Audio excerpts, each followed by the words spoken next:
collègues, je suppose que vos boîtes mail ont été une fois de plus envahies, comme la mienne, par les milliers de spams envoyés par les anti-vax, les anti-pass et plus généralement les anti-tout ce qui bouge. Robert Kennedy avait l'habitude de dire « 20% des gens sont contre tout, tout le temps ». Je voudrais commencer par dire à ces trolls que les campagnes de spam déclenchent chez moi une réaction quasi réflexe, l'envie de voter dans le sens opposé à ce qu'ils demandent, ou plutôt qu'ils exigent. Et je ne pense pas être le seul.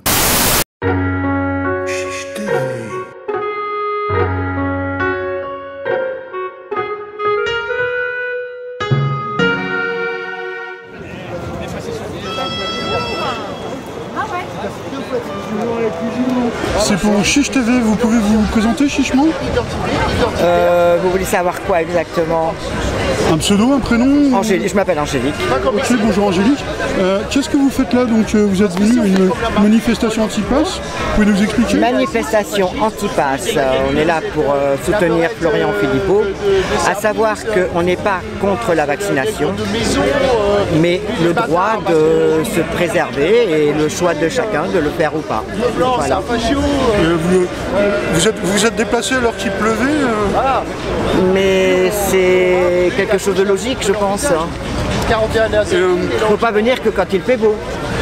On voit qu'en Russie, qui est un pays qui a le double d'habitants de la France, oui, ils en sont à entre 1000 et 2000 morts par jour, ouais, alors qu'ils n'ont que 30% ou 20% de la population qui est vaccinée. Il ne faut pas croire tout et n'importe quoi non plus. Okay. Donc on n'a pas de vraies preuves. C'est facile, regarde. Écoutez, ça va faire 2 ans qu'on nous parle du Covid. Et les chiffres ne sont pas toujours la vérité de ce qui se passe. Hein. Donc, moi, c'est les chiffres russes. Hein, ouais, mais moi, je reste sceptique quand même. On nous a tellement menti que maintenant, je suis sceptique sur beaucoup de choses. Hein. Vous avez un message personnel à faire passer? Qu'on nous rende notre liberté totale. C'est sûr qu'on ne reviendra pas au monde d'avant, ça c'est certain. Mais qu'on nous rende notre liberté et qu'on laisse les enfants tranquilles. Parce que c'est pas normal cette histoire de vaccin pour les 5-12 ans. C'est pas normal. Je vous remercie beaucoup. Je vous souhaite une bonne manif. Merci beaucoup. Liberté. Musique, s'il vous plaît.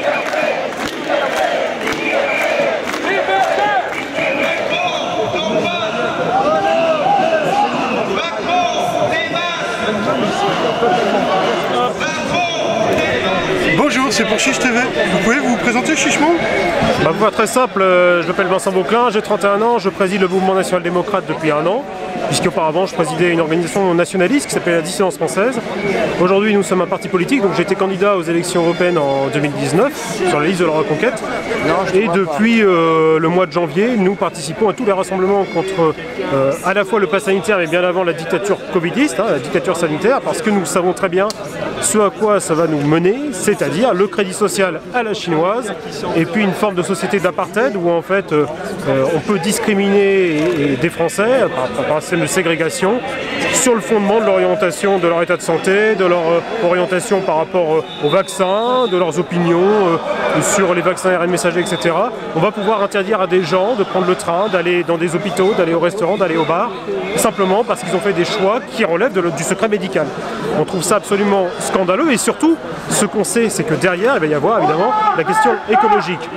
Les points carbone, peut-être demain un permis de reproduction, peut-être qu'on interdira les cheminées, peut-être que vous aurez un malus écologique si vous avez une voiture thermique, tout ce genre de choses, parce qu'on sait que à partir du moment où on rentre dans une logique de ségrégation sanitaire, il y aura une ségrégation écologique, il y aura d'autres crises qui sont en réalité des narrations imposées par une oligarchie, qui nous seront imposées et qui, à chaque fois, exacerbe en quelque sorte le contrôle social des citoyens français et des citoyens du monde occidental, parce que en réalité ça concerne l'ensemble du monde occidental.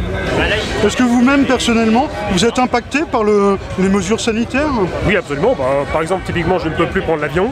Alors j'ai beaucoup voyagé en Europe, notamment pour des activités politiques. Je ne peux pas aller au restaurant, je ne peux pas prendre le TGV, etc. Donc moi-même je suis impacté comme beaucoup de Français. On pourrait citer les 15 000 soignants qui ont été suspendus, donc c'est quand même assez curieux de suspendre 15 000 soignants en pleine crise sanitaire. Soit il y a une crise sanitaire, soit il y a une épidémie qui est réellement aussi grave que ce que nous présentent les médias, ce dont je doute personnellement, et je connais des médecins qui en doutent aussi, ou alors on ne suspend pas 15 000 soignants, parce qu'il y a un problème, quoi. Hein. On ne peut pas nous expliquer que l'hôpital est sous tension, et en même temps suspendre des médecins, des infirmières, des aides-soignants, etc., qui font tourner l'hôpital déjà depuis des années, alors qu'ils sont en sous-effectif et qu'ils manquent de moyens. Voilà. On s'aperçoit, alors ça c'est récent, qu'en Russie, il y aurait actuellement entre 1000 et 2000 morts par jour. Oui, alors, sur les chiffres, de manière générale, nous on a travaillé sur le sujet. Vous savez qu'en France, officiellement, on a 100 000 morts Covid. Ce chiffre de 100 000 morts est faux.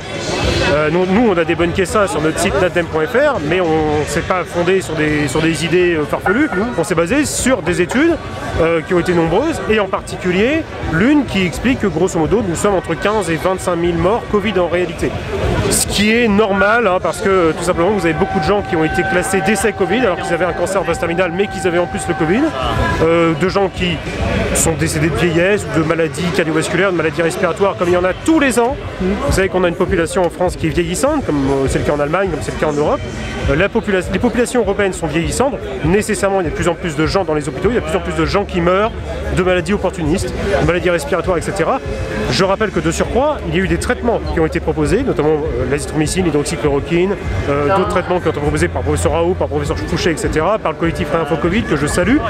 Ces traitements ont été systématiquement écartés par le ministère de la Santé et par même l'Union européenne, tout simplement parce qu'il était nécessaire d'écarter tous les traitements pour promouvoir le vaccin, et pas n'importe quel vaccin, un vaccin ARN messager. Si vous allez en Russie, vous faites le vaccin Sputnik, vous allez en Chine, vous faites le vaccin Sinopharm, ce sont des vaccins conventionnels, sans ARN messager, normalement c'est très bien, et ben vous n'aurez pas le pass sanitaire. En France, pour le pass sanitaire, il faut un vaccin ARN messager. Or, on sait que ces vaccins sont douteux. Prenez par exemple le Japon, les vaccins Moderna et AstraZeneca ont été suspendus. C'est aussi le cas en Norvège, c'est aussi le cas dans un certain nombre de pays où ces vaccins ont été suspendus parce qu'il y a des effets secondaires, parce qu'on trouve des particules métalliques dedans, on ne sait pas pourquoi. Pas moi qui le dis, hein, c'est le gouvernement japonais. De l'aluminium ou de l'oxyde de graphène. Moi, encore une fois, je ne suis pas médecin, je ne suis pas pharmacien, c'est pas mon domaine. Moi, j'estime simplement qu'on ne peut pas confisquer aux Français leur liberté fondamentale et essayer de domestiquer la population comme un petit équel. On lui disait, si tu n'as pas ton pass, tu ne peux pas accéder au restaurant, tu ne peux pas accéder à un train, tu ne peux pas accéder à l'hôpital. L'hôpital qui est quand même payé par les impôts des Français. C'est-à-dire que moi, je paye des impôts, j'en paye suffisamment aussi, en tant que travailleur indépendant, et j'ai pas accès à l'hôpital, sauf en cas d'urgence. Je trouve ça absolument scandaleux. Donc il y a deux choses l'une. Soit on suspend ce pass sanitaire, on revient à une société normale où il n'y a pas une ségrégation contraire à nos principes constitutionnels, ou soit on fait sécession. Je ne vois pas pourquoi je paierais pour des impôts pour des services comme le train, la SNCF, les hôpitaux, etc., auxquels je n'ai pas accès parce que je ne suis pas conforme. En réalité, c'est ça le pass sanitaire, c'est un certificat d'obéissance et de conformité. C'est quand même absolument invraisemblable. Donc moi, je refuse cette société-là, et je pense que tous ceux qui sont ici refusent cette société-là. Si les gens qui voient cette vidéo veulent vous voir, vous avez une page Facebook ou un... Oui, bien sûr, on peut nous trouver sur Facebook, YouTube, Instagram, Telegram. Le nom natdem.fr, vous allez sur le site natdem.fr, natdem.fr, et vous trouverez le site du Mouvement National Démocrate, nos propositions, nos vidéos et nos communiqués. Bah, je vous remercie, je vous souhaite une bonne manif. Avec grand plaisir, à bientôt. Tu n'aimes pas trop Macron,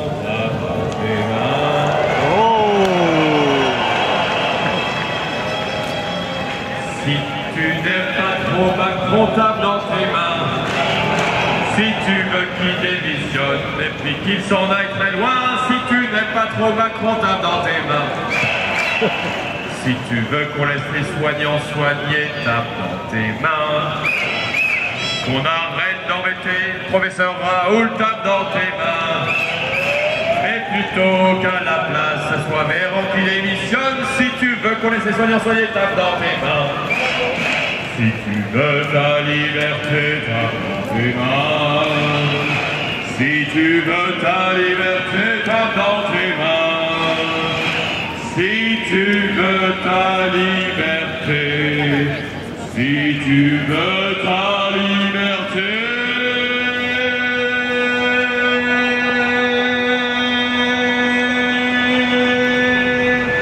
Si tu veux ta liberté, tape dans tes mains. Liberté, liberté.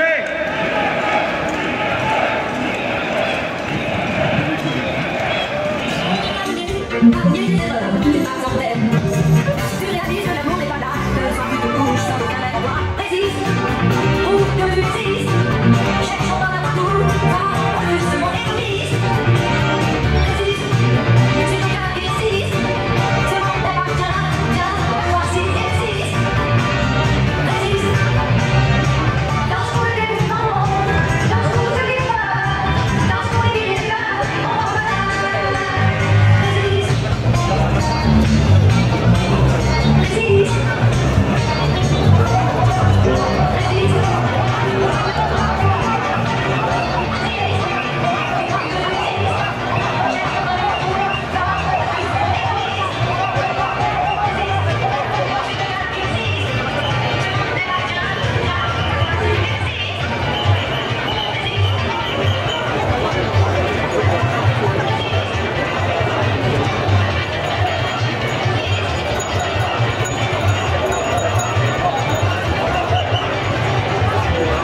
Bonjour, c'est pour Chiche TV. Vous pouvez vous présenter chichement? Bonjour, je m'appelle Boussad Jean. Je suis, alors comme vous avez pu peut-être le voir sur le drapeau kabyle. C'est le drapeau de la Kabylie, la Kabylie indépendante. Ouais. En tout cas qui cherche l'indépendance pacifiquement depuis plusieurs années. Et en tant que patriote kabyle et patriote français également, parce que je vis en France, et je suis aussi, mon épouse d'ailleurs est française, on est, voilà. Et étant amoureux de la liberté, comme tout kabyle qui doit se respecter, j'allais dire, et pacifique, je participe en tant que patriote kabyle avec les patriotes français pour la libération et pour la liberté tout court de chaque individu que nous sommes. Voilà. Et vous-même, vous êtes impacté par le pass sanitaire? Ah mais complètement. Personnellement déjà je suis impacté. J'ai une activité effectivement où je résiste encore. Je suis l'un des derniers Mohicans à refuser le pass. Et je suis dans la restauration. Mais bon voilà. Donc je suis totalement impacté par le pass. Vous avez quelque chose de personnel à rajouter? Je voudrais juste rajouter que les combats de ce type pacifique méritent que toute personne, tout individu, qu'il soit, de quelle origine qu'il soit, devrait y participer et surtout œuvrer et résister. Je vous remercie, je vous souhaite une bonne manif alors. Merci beaucoup, à bientôt. À bientôt. Au revoir.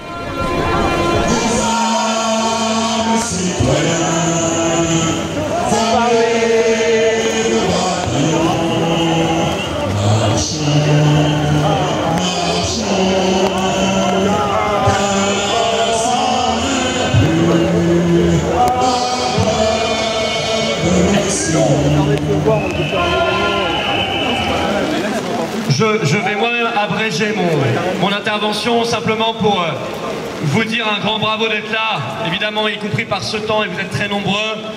C'est le grand retour du réel cette semaine puisque vous avez vu ce débat qui monte sur l'hôpital avec cette information terrifiante. 20% des lits à l'hôpital sont fermés faute de soignants actuellement en France. Ce qui est incroyable, c'est que quand cette information a été donnée, alors qu'elle vient du conseil scientifique, c'est-à-dire pas nos amis, eh bien Véran n'a rien trouvé de mieux à dire. Bah écoutez, moi j'en suis pas certain, je vais demander une enquête sur l'enquête.